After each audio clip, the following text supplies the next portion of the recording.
எங்கள் அக்கா தமிழிசை மும்மொழி கொள்கைக்கு ஆதரவாக கையெழுத்து வாங்க நேற்று ரோட்டில் போச்சு. காவல்துறை தடுக்கின்ற பொழுது நான் என்ன தீவிரவாதியா, என்னை சுற்றி ஏன் அப்படி நிற்கிறேன்னு கேட்டுச்சு. அக்காவுக்கு வரலாறு தெரியாது. எங்கள் அக்கா தமிழிசை சவுந்தரராஜன் குமரி ஆனந்தனுடைய பெண். குமரி ஆனந்தன் காங்கிரஸ் பேர் இயக்கத்துடைய தலைவர். குமரி ஆனந்தன் தபால் துறையில், அதாவது மணி ஆர்டர் பண்ணுகிற விண்ணப்பத்தில் ஹிந்தி இருக்கக்கூடாது, அது தமிழ் தான் இருக்க வேண்டும் என அப்பொழுது களத்தில் இறங்கி போராடி கையெழுத்தை பெற்றவர் என்பது தமிழிசைக்கு நல்லா தெரியும்.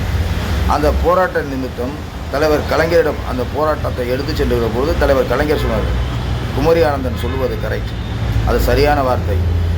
தமிழகத்தில் தமிழக மக்கள் அஞ்சல் துறையில் பணம் அனுப்புகிற பொழுது அதில் ஹிந்தி எழுத்துக்கள் வார்த்தைகள் இருந்தால் தமிழ் மக்களுக்கு புரியாது என அப்பொழுதைய காங்கிரஸ் அரசாங்கத்திடம் எடுத்து சென்று அந்த பணம் அனுப்பும் மணி ஆர்டர் விண்ணப்பத்தில் தமிழ் எழுத்துக்களை தமிழ் வார்த்தைகளை பொறிக்க செய்தது தலைவர் கலைஞர்.